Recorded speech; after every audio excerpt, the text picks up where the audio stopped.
And more will be said on that when I ask for a proposal, thanks to Glenn. To Lena Wisely, my Mayor's Secretary, who I'm a wee bit concerned that she's worked all weekend to put the agenda together, so thank you, Lena, for that. I thought it was only councillors worked over the weekend, but obviously Lena did as well.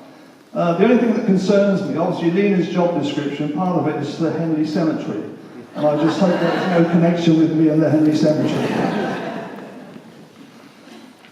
I'd like to thank all the councillors that have voted for me today, and hopefully we can all work together over the next 4 years and make Henley an even better place to live, work and play. I'm not sure if John Howe made it here today. He was due to come, but I'm hoping that John's going to work with the town council. Now we're trying to raise this issue on funding for schools, and I'm hoping he's going to take more involvement in that over the next few months.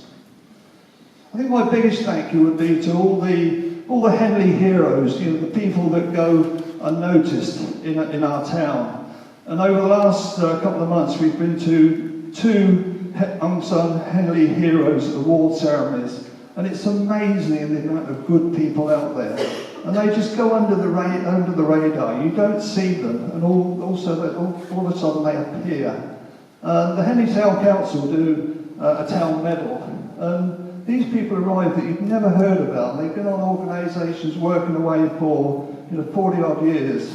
And there was one last week, a lady called Mrs. Yeo, that had worked with St John's Ambulance for 43 years. And she was given an award. And I think that's absolutely brilliant. I'd like to thank the Henley Herald and the Henley Standard, who are always very supportive with the Henley Town Council. So out there somewhere, I'm sure the Henley Standard is as well. So it's James for the Henley Standard. So thank you both for the good deeds you do for the town council.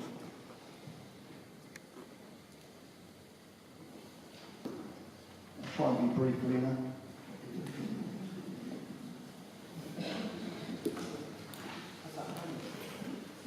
I've got some quick apologies. Due to the election taking place only 10 days ago, everything's happened obviously so quickly. I've yet to name a charity that I will be raising money for, but what I can tell you that the charity will be local to Henley. It will not be a national charity. So I look forward to sorting one out, and I'll announce that at the first full council meeting in June. The mayors over the last few years have had a Henley cadet. I haven't had a chance to sort that out either, but I will do that in the next few weeks as well. Over the next year, I hope to try and attend as many invitations as I can, but I will have a really good deputy mayor this year when he is voted in a few minutes' time. So we're going to have a great year, myself and the deputy mayor, and the deputy mayoress and the mayoress. So I'm really looking forward to that. Which leads me on to the council's aspirations over the next 4 years. What was noticeable on the doorstep, especially local around the town centre, the main problem was parking, parking, and parking. We have a problem with on-street car parking, and I'm very frustrated when I see things on Facebook with cars blocking entrances and cars parking where they shouldn't. I'm really frustrated that the police do very little about this, and I will be meeting with a new inspector within the next couple of weeks to see how we can resolve it, because it has to be resolved.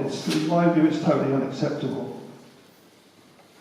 Myself and Stefan Gavashak have I'm obviously a new district council, had a meeting last Saturday with the Liberals and the Greens and the Labour group at Benson.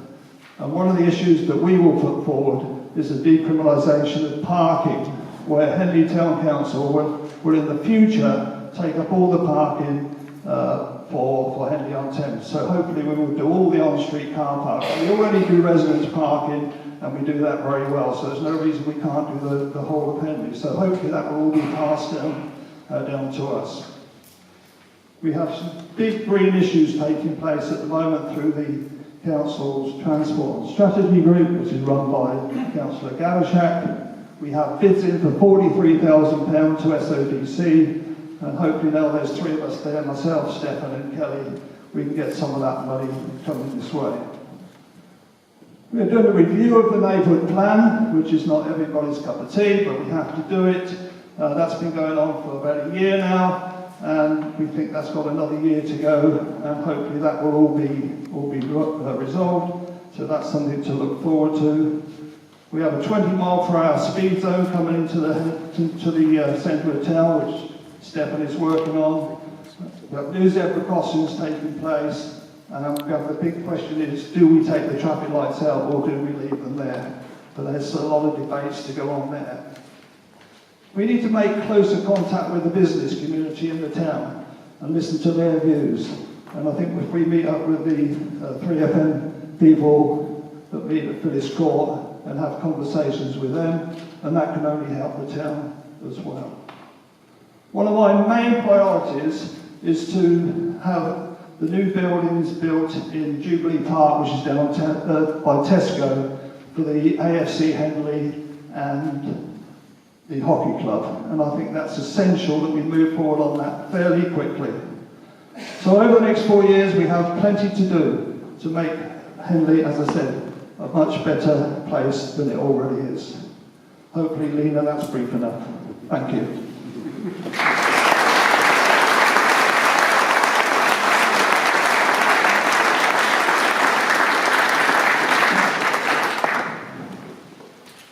Item 3 on the agenda is a vote of thanks for the retiring mayor, and I'll call on Councillor Ian Ryson to give that vote of thanks.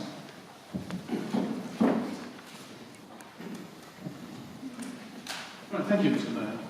Say for the first time. I'd like to propose a vote of thanks to Councillor Lambert for his year as mayor. It's a great honour to be elected mayor, but it's also a great responsibility.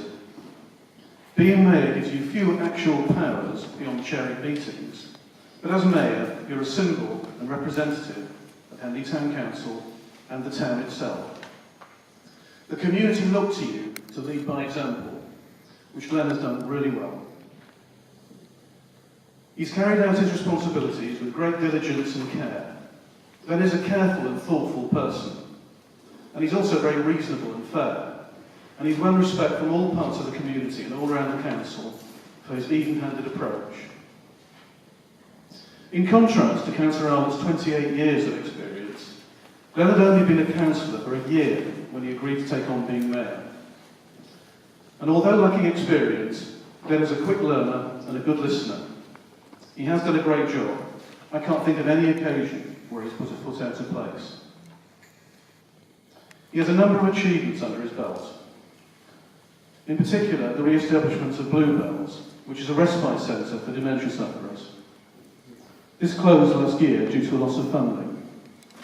Dementia is a subject close to Glenn's heart, and he put a big effort into finding new sources of funding and setting up the new charity to take on this vital work.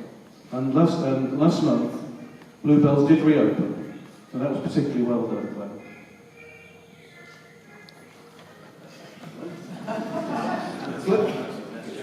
Glenn's also fought to keep a rather different, but a unique and valued public amenity open.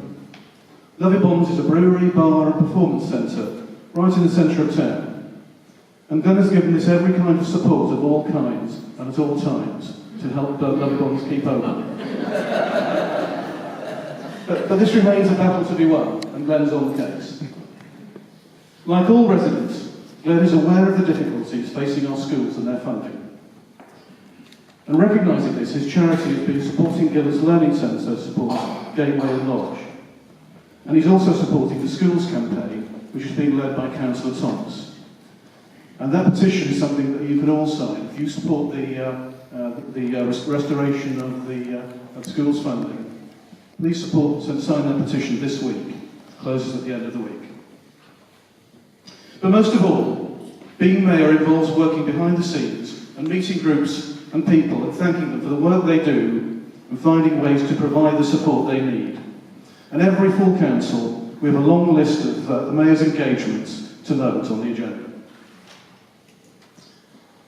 Last but by no means least, we need to recognise that the most important support for a mayor comes from his family. Glenn's wife Anna and Sid and Julia, their children, have also supported and contributed and helped Glenn to do the excellent job he's done. And our thanks goes to them. So thank you, Glenn.